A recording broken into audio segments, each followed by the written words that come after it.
Now, you may never want to eat chicken again after you watch this video.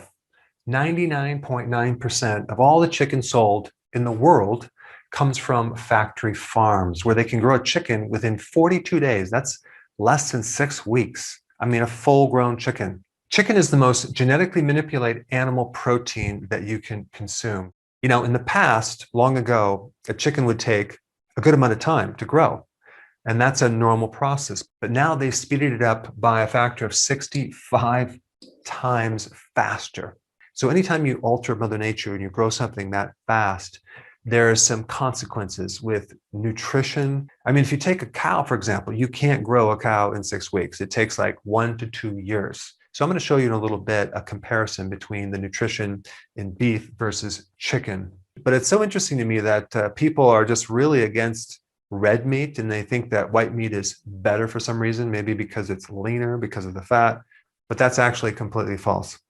Also, these poor chickens are raised in very inhumane environments, tens of thousands of chickens in one room, and they're called free range, right?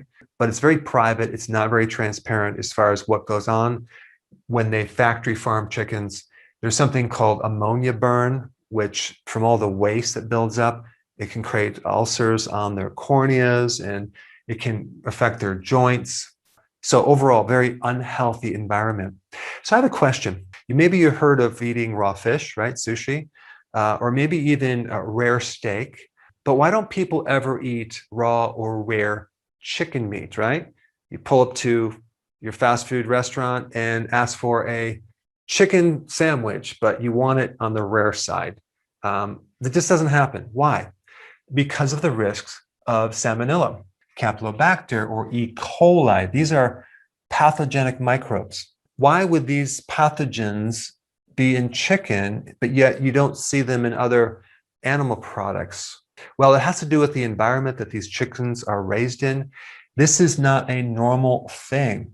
In fact, these microbes even grow within our body, and they don't harm us unless the environment changes and it becomes more stressful, and they can go from being neutral to pathogenic. So this is why when you buy a chicken from a grocery store and you're cutting up a raw chicken and you're using knives and you're using a cutting board, and then you put it in the oven, right?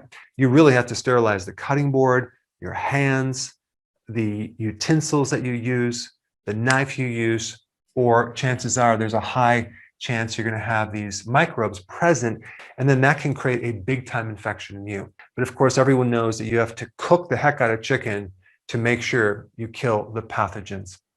Second question, why do they have to flavor chicken meat? And I'm not talking about going to Kentucky Fried Chicken. You go to a grocery store and you buy chicken breast in a package, they're raw.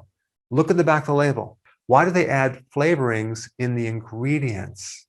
That is because if they don't, it's not going to taste like anything, right? Well, why is that? Because of the way they're grown, how fast they're grown. They're grown so fast, the chicken doesn't have a chance to develop certain flavor chemicals. The third question, why do they have to add colorings to the chicken meats? That's right, they have to give the chicken certain pigments to change the color to make it look like healthy chicken meat, or else it might look a bit gray, right? And you wouldn't eat that. But I'm not kidding. They actually color chicken meat to make it look more appetizing. So unfortunately, they have this product that's grown in a very short period of time, very inexpensively. They have to flavor it, they have to color it, they have to make it look like chicken. But really, is it chicken? The real big problem with chicken, on top of that, is that chicken is very high in omega-6 fatty acids, especially compared to the omega-3 fatty acids, which makes it more inflammatory, okay? Very inflammatory. It's like 14 to 1. We need it to be 1 to 1, okay? But it's 14 to 1. It's pretty high. And there's something else you need to know. There's rendered ingredients. In this definition of rendered, that means you're boiling it or you're doing something to separate out certain parts of this product. You might be boiling off the fat or separating certain particulates out of something. So in commercial chicken feeds, okay, there's rendering products. And one is called yellow grease. Yellow grease. Now, what is yellow grease? Well, it's used cooking oil. And it definitely sounds better than deep fried vegetable waste oil or waste grease. They recycle deep fried seed oils that have been fried probably for weeks or months, and then they're going to recycle that back into feed. So not only is the chicken consuming like things like soy and corn, very high in omega-6, but they also have this additional thing in the feed, unfortunately, because you can kill two birds. First of all, it's a hazard in landfills, right? So that way, why don't we just put it into the feed for animals, which we indirectly eat? So now you know why you can go to Costco and buy a chicken for $4. It's like $2 a pound. I mean, that blows me away.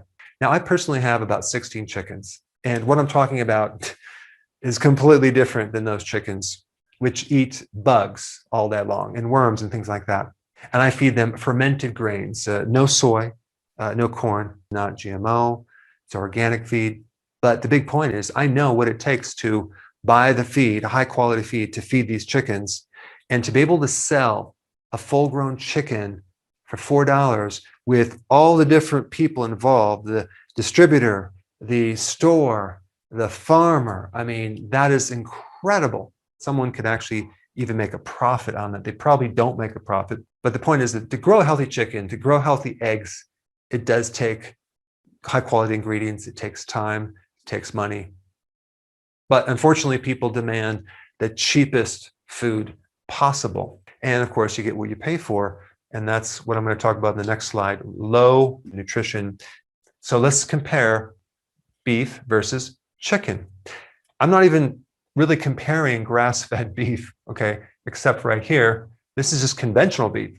If we compared grass-fed beef, which I will recommend a video at the end, it's a whole different picture. But if we compare, look at B12. We got 2.64 versus 0.3. That's like comparing the RDA's 43% versus 5%. There's more zinc, okay? There's more iron. There's more potassium. There's more choline, which is good for your liver. There's more folate. And take a look at this. The omega-6 to 3 ratio should be 1-to-1. It's 14-to-1, right? With beef, if you take grass-fed, it's 2-to-1. If you take grain, it's 9-to-1. So you can see there's much less omega-6, the inflammatory oils, when you do grass-fed versus grains, because grains are very high in omega-6. Now, since we're on the topic of animal protein and a healthy protein source, you should really check out this video on some interesting research on beef. Check it out.